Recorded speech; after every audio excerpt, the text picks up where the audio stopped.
Hi friends, this is Swapna. Welcome back to our channel smart Telugu house wife. ఈరోజు vlog వచ్చేసి evening routine cleaning vlog నుంచి start చేశాను. And cleaning evening to till dinner routine వరకు మీతో ఇవాళ వ్లాగ్లో share చేస్తాను. అండ్ ప్రజెంట్ అయితే కిచెన్ క్లీన్ చేయాలి. దీనికోసం నేను ఇక్కడ యూజ్ చేసే మన వ్యాక్యూమ్ క్లీనర్ వచ్చేసి అగారో నుంచి 2-in-1 వ్యాక్యూమ్ క్లీనర్ అండి. 2-in-1 ఎందుకు అన్నానంటే, ఇది ఒక స్టిక్ పెట్టుకుంటే మనకి నార్మల్గా ఫ్లోర్ కానీ కార్పెట్స్ కానీ అన్నీ క్లీన్ చేసుకునే దానిలో ఉపయోగపడుతుంది. ఆ వెనకాల మీకు కనిపించే స్టీల్ రాడ్ అనేది జస్ట్ మనం పెట్టినటువంటి స్టిక్ అనమాట. అది ఒక చిన్న అటాచ్మెంట్ ఉంటుంది. అది ఇట్లా క్లిప్ లాగా పైకి అన్నామంటే ఆ స్టిక్ వచ్చేస్తుంది. యాజ్ యూజువల్ మనం చిన్న కార్లో వాడుకునే వ్యాక్యూమ్ క్లీనర్ ఎంత ఉంటుంది అంత చిన్న సైజ్ అయిపోతుంది. దీని ముందు ఏంటంటే బ్రష్ అనేది ఇంకోటి డిఫరెంట్గా, ఇది ఫ్లోర్ బ్రష్ నేను తగిలిచ్చింది. ఇది కాకుండా కొంచెం ప్లాస్టిక్ బ్రెజిల్స్ ఉండేటటువంటి ఇంకొక బ్రష్ ఉంటుంది. ఇంకొకటి నాజిల్ లాగా సన్నగా ఉంటుంది. అదేంటంటే కిటికీల సందుల్లో అట్లా సన్నగా ఉన్న చోట పెట్టడానికి. బ్రష్ అనేది ఏమన్నా కొంచెం డస్ట్ లాగాలి అనుకునే కర్టెన్స్కి వాటికి వాడుకోవడానికి పెట్టుకోవచ్చు అనమాట. ఆ 2 అటాచ్మెంట్స్ ప్రజెంట్ నా దగ్గర లేవు. సో నేనేంటంటే డైలీ ఈ ఫ్లోర్ బ్రష్ యూస్ చేయడం వల్ల దీన్నే పెట్టుకున్నాను. అవి ఎక్కడో పెట్టాను. ఆ 2 కనిపించినప్పుడు డెఫినెట్గా మీతోటి వ్లాగ్లో షేర్ చేస్తాను. లైట్ వెయిట్గా పోర్టబుల్గా ఉంటుంది. మనకి 0.8 లీటర్స్ అంటే 800 grams డస్టింగ్ కలెక్టింగ్ కెపాసిటీ ఉంటుందండి. సో 5 meters మనకి వైర్ అనేది ఉంటుంది కాబట్టి ఏ రూమ్కి వెళ్ళినా సరే, అది పెద్ద రూమ్ అయినా సరే, ఈజీగా ఒక రూమ్లోకి వెళ్ళినప్పుడు స్విచ్ వేసుకున్నామంటే మొత్తం ఆ రూమ్ అంతా కూడా మళ్ళీ తిరిగే అవసరం లేకుండా చక్కగా క్లీన్ అయితే చేసేసుకోవచ్చు. మనకి ఇది 1 year వారంటీతో వస్తుంది. ట్రాన్స్పరెంట్గా ఉంటుంది అండ్ చాలా లైట్ వెయిట్, అసలు చేతులు నొప్పి కూడా అనిపించదు. మెయిన్గా బ్యాటరీ మీద అంటే పోర్టబుల్గా ఉండేటటువంటి వ్యాక్యూమ్ క్లీనర్కి దీనికి డిఫరెన్స్ ఏంటంటే, పవర్ మీద పనిచేసేది కెపాసిటీ బాగుంటుందన్నమాట. కెపాసిటీ అంటే పీల్చుకునేది, డస్ట్ లాక్కునే కెపాసిటీ ఎక్కువ ఉంటుంది. రాదర్ బ్యాటరీది మనకు అవి ఎక్కడైనా ఎప్పుడైనా యూజ్ చేసుకునేలా ఉంటాయి. కరెంట్ ఉన్నా లేకపోయినా అవి వాడుకోవచ్చు. కానీ ఇది కరెంట్ ఉంటేనే పనిచేసినా కూడా కెపాసిటీ అనేది మనకి సక్షన్ పవర్ బాగుంటుంది కాబట్టి క్లీనింగ్ అనేది చాలా ఈజీగా ఉంటుంది. అండ్ ఈ ఐడియా నాకు చాలా బాగా నచ్చింది. ఇంత లైట్ వెయిట్గా తీసుకొని రావడము, ఒక సింపుల్ వ్యాక్యూమ్ క్లీనర్కి ఒక చిన్న హ్యాండిల్ తగిలిస్తే మనకు అది లాంగ్ వ్యాక్యూమ్ క్లీనర్ లాగా పనిచేస్తుంది. కాబట్టి ఇంటిని మనం చీపురుతో ఊడ్చేటప్పుడు ఎంతైతే ఎఫర్ట్ పెడతామో అంతే ఫాస్ట్గా చకచక క్లీన్ అయితే చేసేసుకోవచ్చు. కొంచెం ఆ మూతి దగ్గర ఫ్లోర్ బ్రష్ తీసేసి మనం నార్మల్ సర్విక్ నాజల్ కానీ నార్మల్ బ్రష్ కానీ పెట్టుకున్నామంటే మనం అనుకున్న అదర్ రిక్వైర్మెంట్స్ కూడా సరిపోతాయి అనమాట. అంటే అవి తీసేసి ఇది తీసి అవి పెట్టుకొని మనం ఆ హ్యాండిల్ కూడా తీసేసామంటే మళ్ళీ నార్మల్గా యూస్ చేసుకోవచ్చు. పెద్ద గ్రీక్ అండ్ లాటిన్ లాజిక్ అయితే ఏం లేదు, సింపుల్గా ఉంది. చూసి ఎవరైనా సరే అలా తీసుకుని ఇలా యూజ్ అయితే చేసుకోవచ్చు. కొన్ని ఏంటంటే అర్థం కావు, కొంచెం ఆప్షన్స్ రకరకాలు ఉంటాయి. ఇది సింపుల్గా షార్ట్ క్విక్ అంటాను చూడండి, సింపుల్ అండ్ షార్ట్ కట్ లాగా అలా ఉందన్నమాట. ఇల్లు క్లీనింగ్ అయితే పర్ఫెక్ట్గా ఉంది. అండ్ మీకు ఇంతకుముందు మాపింగ్ చేసుకునేది కూడా ఒకటి చూపించాను చూడండి. అది కూడా చేతులు అంటే నొప్పి పెట్టి ఇల్లు క్లీన్ చేసుకోలేక పని వాళ్ళు దొరకని వాళ్ళు కూడా అది కూడా చాలా బాగా పనిచేస్తుంది. కొంచెం వాటర్ వేసి ఏదైనా మంచి ఫ్రెషనర్ అందులో యాడ్ చేసుకున్నామంటే ఆన్ చేసుకుంటే అదే రుద్దుకుంటూ తీసుకెళ్ళిపోతుంది. నెక్స్ట్ టైం మాపింగ్ చేసేటప్పుడు కూడా ఒకసారి మీకు ఎవరికైనా కావాలంటే మళ్ళీ చూపిస్తాను. నేను ఇప్పుడైతే సాయంత్రం మాపింగ్ చేయను కాబట్టి జస్ట్ ఇదే క్లీనింగ్ అయితే చేశాను. అయిపోయిన తర్వాత మొత్తం 5 meters లెంత్ ఉంటుంది కదా, ఇది వైర్ అంతా ఇలాగ చుట్టేసి వెనక చిన్నగా హ్యాండిల్ లాగా ఇచ్చాడనమాట. దానికి తగిలిచ్చేసేసి ఇట్లా నిలబెట్టేస్తే ఎక్కడ మనము గోడకు పెట్టే పని లేకుండా మంచిగా ఫిక్స్ అయిపోతుంది. ఇగోండి మీకు ఉప్పు తీయచ్చు అని చెప్పాను కదా. సో ఇలాగ డస్ట్ అంతా కూడా దాంట్లో మనం పెట్టిన తర్వాత చేసింది వచ్చేస్తుంది. ఎంత దుమ్మంటే మామూలుగా మనం చీపురుతో ఊడ్చేటప్పుడు ఒకవైపు ఊడుస్తూ ఉంటే ఇంకో వైపు వెళ్ళిపోతుంటుంది. మెయిన్గా ఫ్లోర్ అయితే పర్వాలేదు, కానీ టైల్స్ మీద ప్రాబ్లం ఏంటంటే స్మూత్గా ఉండడం వల్ల ఇక్కడ కొంచెం ఫాస్ట్గా ఊడ్చామంటే సగం డస్ట్ మళ్ళీ వెనక్కి వెళ్ళి చేరుతూ ఉంటుంది, సన్న పీచులు అలాంటివి. కానీ వ్యాక్యూమ్ క్లీనర్తో ఆ ప్రాబ్లం ఉండదు. ఓన్లీ ప్రాబ్లం అనిపించేది ఏంటంటే కొంచెం సౌండ్ అయితే వస్తుంది. అంటే వర్క్ ఎక్కువ ఉంటుంది కాబట్టి కొద్దిగా నాయిస్ అయితే ఉంటుంది. కానీ మనం కోరుకున్నటువంటి క్లీనింగ్ ఎక్కడ మళ్ళీ ఇంత దుమ్ము రేణు కానీ వెంట్రుకలు కానీ, ఒకవేళ పెట్స్ ఉంటే వాటి యొక్క వెంట్రుకలు కూడా రాలుతూ ఉంటాయి కదా, అవి కానీ ఏం లేకుండా నీట్గా క్లీన్ అయిపోతాయి. సో ఇలాగ ఆ డస్టింగ్ది కొంచెం నిండిన తర్వాత డస్ట్ చేసేసుకుని దులిపేసుకుంటే సరిపోతుంది. ఎంత దుమ్ము ఉందంటే సన్న దుమ్ము, మనం అసలు చీపురుతో ఊడిస్తే కూడా రానంత సన్న దుమ్ము కూడా కలెక్ట్ చేసేసింది అనమాట. మీకు అర్థమవుతుందని చెప్పేసి చూపించాను. ఆల్రెడీ డైలీ యూస్ చేస్తున్నాను కాబట్టి ఇవాళ కొంచెం ఎక్కువ వచ్చింది. ఇదైతే ఇప్పుడు ఊడిస్తే వచ్చిన డస్ట్ అయితే కాదండి, ఒక 2-3 days అయి ఉంటుంది. సో హ్యాండిల్ కూడా మీకు చెప్పాను కదా, అక్కడ జస్ట్ ఒక చిన్న క్లిప్ లాగా ఉంటుంది, అది ఇట్లా పైకి లాగామంటే ఇలా హ్యాండిల్ అనేది ఊడొచ్చేస్తుంది. మనం దాని ముందున్న బ్రష్ కూడా మార్చుకొని మీరు కర్టెన్స్కైనా సోఫాలకైనా అన్నిటికి కూడా క్లీన్ అయితే చేసుకోవచ్చు.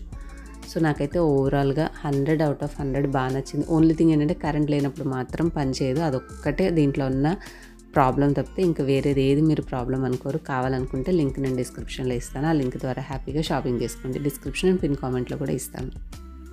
స్టోర్ చేసుకోవడానికి కూడా మనకి ఎక్కువ స్థలం ఏం పట్టదు. ఎక్కడైనా కార్నర్గా పెట్టేసుకున్నామంటే మనం బాల్కనీలో ఒక మూలకైతే ఈజీగా ఉంటుంది.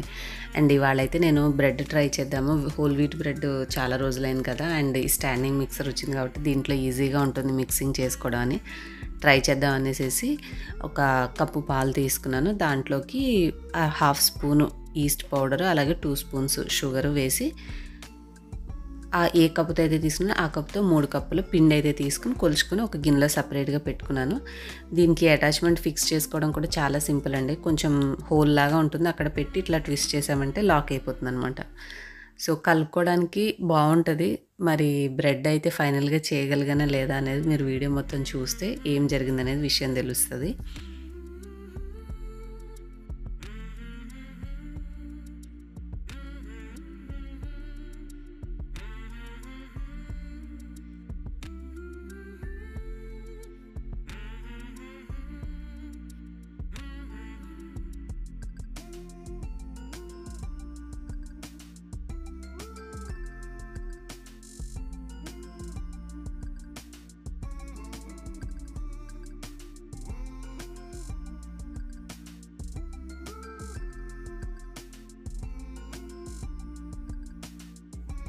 అన్నీ వేసిన తర్వాత మనం హెడ్ నార్మల్గా పెట్టేసేసి నేను 1 స్పీడ్లో పెట్టాను. ఇంకా అది ఇలా కలుపుకుంటూ ఉంటే మళ్ళీ ఆటోమేటిక్గా కలుపుకుంటూ ఉంటుందన్నమాట. మనం ఇంకొక ఎక్స్ట్రా 1 కప్పు వాటర్ కూడా యాడ్ చేసుకోవాలి. 1 కప్పు మిల్క్ వేసాం కదా ఆల్రెడీ ఇందాక. ఇప్పుడు 1 కప్పు నీళ్ళు మొత్తం ఒకసారి కాకుండా కొంచెం కొంచెం చేత్తో అయితే మనం ఎలా అయితే కొద్దిగా వేసుకుంటామో అలాగా కొద్దిగా వాటర్ వేస్తూ ఉంటే ఇది కలుపుతూ ఉంటుంది. కొంచెం ఇట్లా ఎస్ షేప్లో వంకరగా తిరిగి ఉంటుంది కాబట్టి ఏదన్నా మనం స్పూన్తో కానీ ఏదైనా సైడ్లు క్లియర్ చేయాలనుకుంటే కబుక్కున అది లోపలికి లాగేసుకుంటుంది. కాబట్టి మీరు ఏదైనా మిక్సింగ్ చేయాలనుకున్నప్పుడు ఒకసారి మెషిన్ ఆఫ్ చేసుకుని మనం మళ్ళీ అంతా చుట్టూరా అన్నది సరి చేసి పెడితే నీట్గా ఇట్లా డో అనేది రెడీ అయిపోతుంది.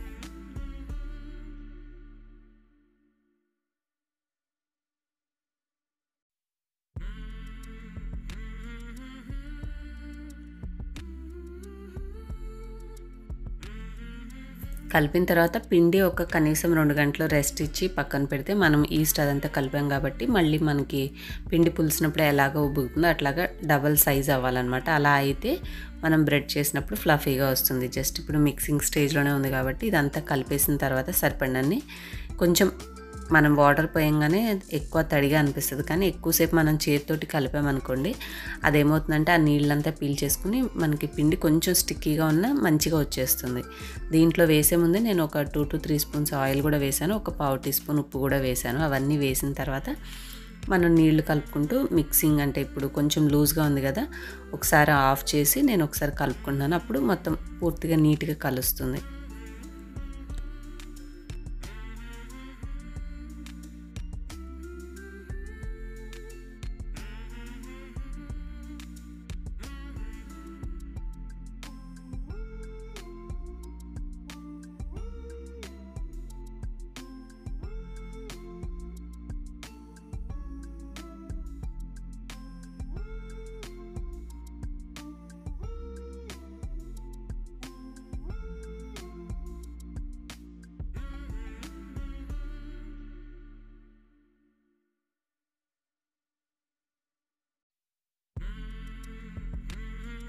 ఆల్మోస్ట్ ఒక 5 నుంచి 7 నిమిషాల పాటు మిక్స్ చేశాను.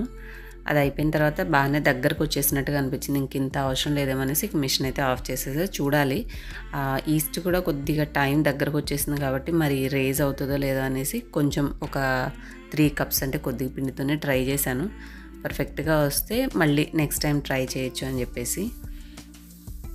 ఇట్లాంటి కొద్దిగా అంటుకునే అంటే పిండి కానీ మినప్పిండి కానీ ఇలాంటి చోట క్లీన్ చేయడానికైనా మనం ఏదైనా యూజ్ చేసేటప్పుడు సిలికాన్ బ్రష్లు కానీ మనం యూజ్ చేసే స్పాచులాస్ అనేవి బాగా పనిచేస్తాయి. అవి స్టిక్కీగా ఉన్న వాటికి అతుక్కోకుండా ఈజీగా తుడవడానికి కానీ సర్దేయడానికి అంత బాగుంటుంది అనమాట. మన చేతికి అంటుకోదు, ఊరికే చేతులు కడిగే అవసరం కూడా ఉండదు. రెగ్యులర్ గరిటెల కంటే సిలికాన్వి బాగా పనిచేస్తాయి ఈ టైంలో. ఇంక ఇది అయిపోయింది కదా, మిక్సింగ్ చేసి పక్కకు పెట్టేసి గ్రీన్ టీ చేసుకుందాము. కొంచెం గ్రీన్ టీది లిప్టన్ది ఉంది, అంటే టీ బ్యాగ్స్ లాంటిది కాకుండా నేను లూజ్గా టీ పౌడర్ ఎట్లా ఉంటుందో అలాంటిది తీసుకొచ్చారు. సరే అది ఉంది కదా కొంచెం పెట్టుకుందామని చెప్పేసి ఇవ్వండి కెటిల్లో వాటర్ అయితే పెట్టుకున్నాను. ఇది సింపుల్, మనం ఏం నార్మల్ టీ లాగా బాయిల్ చేయడం అదంతా ఏం అవసరం లేదు. బాగా వేడి నీళ్ళలో వేసేసి కాసేపు ఒక 2 నుంచి 5 నిమిషాలు అలా ఉంచామనుకోండి, ఆ నీళ్ళు వేడికి మనకు అదంతా కూడా డికాషన్ లాగా నీళ్ళలోకి వచ్చేస్తుంది. కొంచెం గోరువెచ్చగా అయ్యాక కావాలంటే లెమన్ లేదంటే కొద్దిగా తేనె కలుపుకొని తాగొచ్చు, కానీ నేనైతే డైరెక్ట్ అట్లాగే తాగేసాను. ఎలా ఉంటే కొంచెం స్ట్రాంగ్ టీ డికాషన్ ఎట్లా ఉంటుందో అట్లా అనిపించింది, ఏమీ మిక్స్ చేయకపోతే. సిమిలర్ టు టీలానే అనిపించింది, మనం మిల్క్ వేయలేదు కాబట్టి ఆ టీ టేస్ట్ ఎట్లా ఉందో అట్లాగా. మరి ఇంకా వాళ్ళు వేసే ఆకులు అవి ఏముంటాయో తెలియదు, కానీ గ్రీన్ టీ మంచిది అంటారు కాబట్టి సరే ఏదో సాయంత్రం కొంచెం చల్లగా ఉంది కదా రిఫ్రెషింగ్గా ఉంటుందని చెప్పేసి అది పెట్టాను. ఈ కప్లో వేసేసి ఆ టీ ఇన్ఫ్యూజర్ ఒకటి తెచ్చుకున్నాను కదా, దాంట్లో ఆకులు వేసేస్తే ఇంకా మనం వడగట్టడం అదంతా పనేం ఉండదు. సింపుల్గా అందులో పెట్టేసి మిగతా పనులు చూసుకున్నామంటే ఒక 2-3 నిమిషాల్లో అది మొత్తం అందులో రెడీ అయిపోతుంది. హ్యాపీగా తీసుకుని తాగేసేయచ్చు.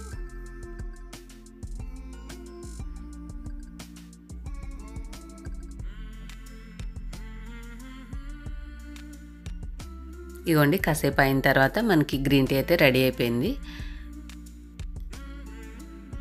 దీంట్లోనే మనకి కొంచెం స్పూన్ మోడల్ కూడా వస్తాయండి, అంటే చివర సేమ్ ఇలాగే ఉంటుంది, స్పూన్ లాగా కొంచెం హ్యాండిల్ ఉంటుంది. అదైతే మనకి ఇట్లా స్పూన్తో తీసుకోవాల్సిన అవసరం కూడా ఉండదు. ఫస్ట్లో నాకు ఐడియా లేదు కాబట్టి నేను కొంచెం అవి చిన్న చిన్న స్టీల్ రింగ్ లాగా ఉన్న లాంటివి తీసుకున్నాను అనమాట. అది ఎందుకు తోకలాగా ఊరికే వేలాడుతుందని చెప్పి నేనే కావాలని తీసేసాను. అదేంటంటే కొన్నిటికి ఇట్లా సైడ్కి వేయడానికి కుదిరితే కొన్నిటికి లెంత్ సరిపోదు కాబట్టి లోపల వరకు ఉంచడానికి అడ్డంగా ఉంది, ఆ నీళ్ళలో అనవసరంగా ఎందుకని చెప్పి తీసేసాను. మీరు కావాలంటే నేను ఇందాక చెప్పిన మోడల్ అయితే తీసుకుంటే బాగా యూస్ఫుల్గా ఉంటుంది. అది మీకు నేను కావాలంటే లింక్ డిస్క్రిప్షన్లో ఇస్తాను. ఇగోండి ఇట్లాగా మనం వేసిన ఆకులంతా కూడా దాంట్లో ఉన్నారా మనకి మొత్తం గ్రీన్ టీ సారం అంతా కూడా నీళ్ళలోకి వచ్చేస్తుంది. కొంచెం గోరచ్చగా అయిపోతాయి కాబట్టి తేనె కానీ నిమ్మరసం కానీ మీకు ఫ్లేవర్ నచ్చింది మిక్స్ చేసుకొని తాగేసేయచ్చు. ఇంకా తాగిన తర్వాత డిన్నర్, ఈరోజు కర్రీ మార్నింగ్ చేసింది జస్ట్ ఆలూ ఫ్రై చేశాను, అది కొంచెమే ఉంది. సరే త్వరగా అయిపోయేది ఏముందంటే ఎగ్స్ తీసుకొచ్చారు కదా, గుడ్డు పొరటు చేసేద్దామని ఉల్లిపాయలు నీళ్ళల్లో వేసేసి ఉంచాను. ఎగ్ బాయిలర్ కూడా క్లీన్ చేయాలి, చాలా రోజులు అయింది. సో అందుకని పక్కన పెడితే అది అలా గుర్తుండదు. కొంచెం మనకి కౌంటర్ దగ్గర పెట్టామనుకోండి ఎదురు కనిపిస్తూ ఉంటుంది కదా, చూడంగానే గుర్తొస్తుంది. ఎప్పుడు టైం ఉంటే అప్పుడు వెంటనే కడిగించి అని చెప్పి అడ్డంగా ఉన్నా కూడా ఎదురుగానే పెట్టి ఉంచుతాను నేను. గుడ్లు పులుసు కానీ ఇట్లాంటి పొరుటు కానీ ఇలాంటివి చేయాల్సి వచ్చినప్పుడు ఆమ్లెట్ల కానీ ఉల్లిపాయలు ఎక్కువ అవసరం అయితే చూడండి, అలాంటప్పుడు మీకు ఇంతకుముందు చూపించారు చూడండి ఎలక్ట్రిక్ చాపర్, అదైతే చాలా చాలా బాగుంటుంది. సింపుల్గా 2 నిమిషాలు కూడా కాదు, ఒక 1/2 నిమిషంలోనే మనకు పని అంతా అయిపోతుంది.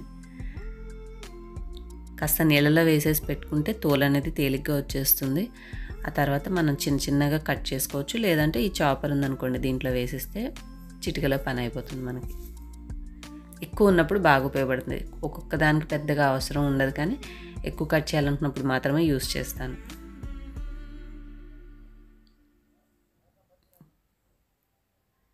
కిచెన్లో పనిచేసేటప్పుడు చిన్న చిన్నవి ఎప్పటికప్పుడు కడిగేస్తున్నాం అనుకోండి, మొత్తం గిన్నెలు కడిగేటప్పుడు బోల్డ్ అని గిన్నెలు సేవ్ అవుతాయి. అయిపోయింది. ఆనియన్స్ చూసారా అంతే త్వరగా రెడీ అయిపోయినాయి. ఇంకా కొంచెం పెద్దగా అనిపించాయి గుడ్డు పొరుటు కదా అని నేను మళ్ళీ ఇంకొక పల్స్ ఇచ్చాను, అంతే కరెక్ట్గా సరిపోయింది మనకి. ఇదిగోండి ఆల్రెడీ వండింది కొంచెం కర్రీ ఉంది సేమ్ బాండీలో, అది వేరే గిన్నెలోకి తీసేసి సేమ్ బాండీలో చేసేస్తే అయిపోతుంది. ఫ్రైనే కదా, కడిగేయాల్సిన అవసరం లేదు, జస్ట్ ఆయిల్ అదే ఉంది కాబట్టి ఇంకొంచెం 2 స్పూన్స్ ఆయిల్ వేసుకుని కర్రీ చేసుకుంటే సరిపోతుంది.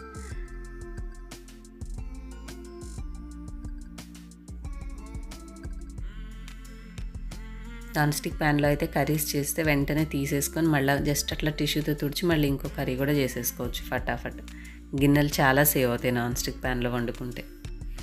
కానీ రెగ్యులర్గా యూస్ చేయనులేండి. పొద్దున ఆలు అనేది నేను ఉడికిచ్చాను కదా, ఆ స్టీల్ దాంట్లో ఉడికిచ్చింది మళ్ళీ స్టిక్కీ కావడం అదంతా ఎందుకులే, మళ్ళీ దాన్ని సీజనింగ్ చేసి వాడాలి, ఆ కొంచెం ఆలు కర్రీకి ఇంత ప్రాసెస్ అవసరం అని చెప్పి ఇదైతే త్వరగా అయిపోతుంది కదా పని, దీంట్లో చేసేసాను.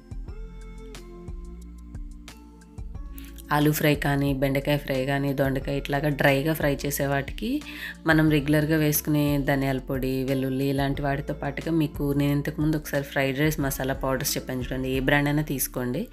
ఆ పౌడర్స్ కొద్దిగా వేస్తే మనకి కొంచెం డిఫరెంట్ స్మెల్, టేస్ట్ కూడా తేడాగా ఉంటుంది, బాగుంటుంది రుచి. ఈ గుడ్డు చూడండి ఎట్లా ఉంది వెరైటీగా. మొత్తం ఉల్లిపాయల మీద వేసేస్తే అవి కలిసిపోయి చిన్న చిన్న ముక్కలుగా వస్తాయి. అట్లా కాకుండా నేను కొంచెం పెద్ద పెద్దగా రావాలని చెప్పేసి కాస్త మనం ఫ్రై చేసుకున్న ఉల్లిపాయలు పక్కకు పెట్టేసేసి ఇలా వేసుకుంటే అది ఒక ఆమ్లెట్ లాగా అయిన తర్వాత కలిపారనుకోండి, కూరలో మనకి చూడడానికి కూడా ముక్కలు పెద్దగా ఉంటాయి అన్నమాట. మనం వెంటనే కలిపేస్తే చిన్న చిన్నగా అయిపోతుంది. అలా కాకుండా కలపకుండా జస్ట్ కొంచెం అటు ఇటు ఇట్లా స్ప్రెడ్ చేసి మూత పెడితే కాస్త ఆవిరికి గట్టిపడిన తర్వాత మిక్స్ చేయండి, బాగుంటుంది. నాన్ స్టిక్ కాబట్టి ఇంకా కంఫర్టబుల్గా ఉంది అంటుకోకుండా. చెక్క గరిటె కదా పెడితే మొత్తం అదంతా సొన అంటేస్తుంది అని చెప్పేసి నేను దాంట్లో ఎక్కువ పెట్టకుండానే మ్యాక్సిమం ట్రై చేశాను. ఇగోండి ఒక్క అర నిమిషం అట్లా మూత పెట్టేసామంటే గట్టిపడుతుంది. ఆ తర్వాత మిక్స్ చేసుకుంటే మనకి ఎంత సైజు ఉండాలన్నా అంత సైజుని బట్టి బ్రేక్ చేసుకోవచ్చు. కూరని చిన్న చిన్న గరిటెతో ఇట్లా ఇట్లా నొక్కామంటే కావాల్సినంత సైజు వచ్చేస్తుంది. కూర కూడా చూడడానికి బాగుంటుంది ఇట్లా చేస్తే. ఇంకా ఫైనల్గా ముక్కలు ఆల్మోస్ట్ ఉడికిపోయాయి కాబట్టి ఉప్పు, కారం, పసుపు ఇందాక చెప్పినట్టుగా లాస్ట్లో ఆ masala powder, fried rice masala powder, ఇది హ్యాపీమోన ఏదో కంపెనీది ఉంది నా దగ్గర. సో ఆల్రెడీ ఒకసారి ఓపెన్ చేశాను కదా, కొంచెం ఉందని చెప్పేసి దీంట్లో వేసేసాను.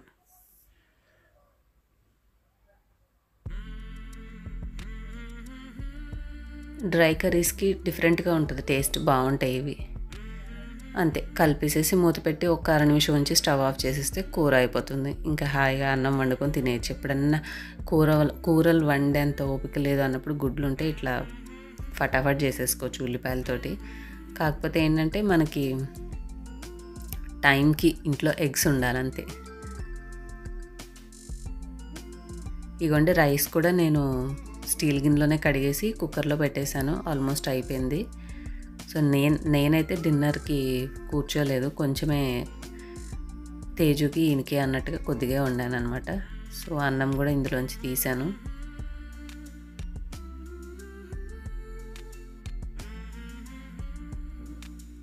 మనకి ఏమాత్రం అంటుకోదు స్టీల్ గిన్నెలో పెట్టినా కూడా. నేను చెప్పినట్టుగా మామూలుగా అడుగుని నీళ్లు పోసేసి కుక్కర్లో ఈ బౌల్ పెట్టేస్తే సరిపోతుంది. ఇంకంతే. ఇది ఇంటి దగ్గర నుంచి తెచ్చిన కరివేపాకు పొడి, పొద్దున ఇంకా మిగిలిన కొంచెం ఆలు వేపుడు, ఇప్పుడు వేడివేడిగా చేసుకున్న ఎగ్ కర్రీ.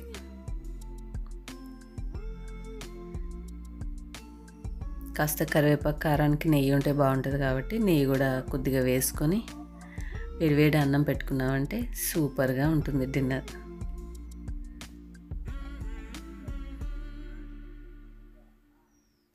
ఈరోజు కొంచెం లేట్ అయిందని చెప్పేసి వన్ పాలిష్ రైస్ కాకుండా డైరెక్ట్గా వైట్ రైసే వండేసాను. అంటే అప్పటికప్పుడు కడిగి పెట్టాలంటే ఇదే యూస్ చేస్తాను. అదండి ఇవాల్టి వ్లాగ్. ఎలా ఉంది, నచ్చిందా మీకు? నచ్చితే do like, share, comment and subscribe.